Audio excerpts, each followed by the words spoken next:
আরেকভাবে ঝড়ের দৃশ্য দেখাবো আমার বেডরুমের জানলা দিয়ে। এটা হলো আমাদের পাশের বাড়ির জঙ্গল, আর সেখানে দেখো বৃষ্টিতে গাছগুলো কীভাবে মানে বৃষ্টিতে আনন্দ করছে।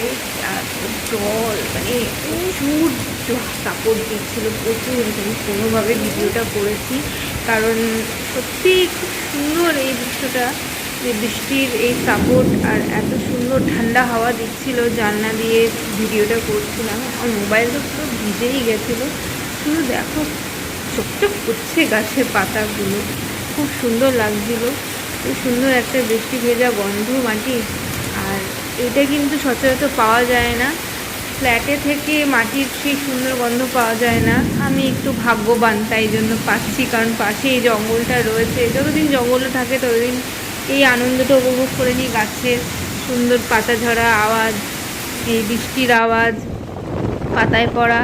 তারপরে আমি জানলাটা বন্ধ করার চেষ্টা করছিলাম, কিন্তু মানে আমি বন্ধ করতে পারছিলাম না, বারবার খুলে যাচ্ছিল, পাতা ফাতাগুলো চলে আসছিল। কোনো রকম একটুখানি ভিডিও করার চেষ্টাও করছিলাম। তো দেখো কীভাবে প্রেশার দিচ্ছে, মানে যে বন্ধ করতে যাচ্ছে খুলে যাচ্ছে, আবার খুলতে গেলে বন্ধ হয়ে যাচ্ছে। ফাইনালি আমি বন্ধ করে দিলাম, আর হচ্ছে না।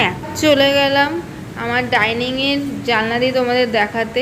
জানলা কিন্তু আমি এবার বন্ধ করে দিয়েছি। ফার্স্ট ভিডিওতে জানলা খুলে তোমাদের ভিডিওটা দেখিয়েছিলাম।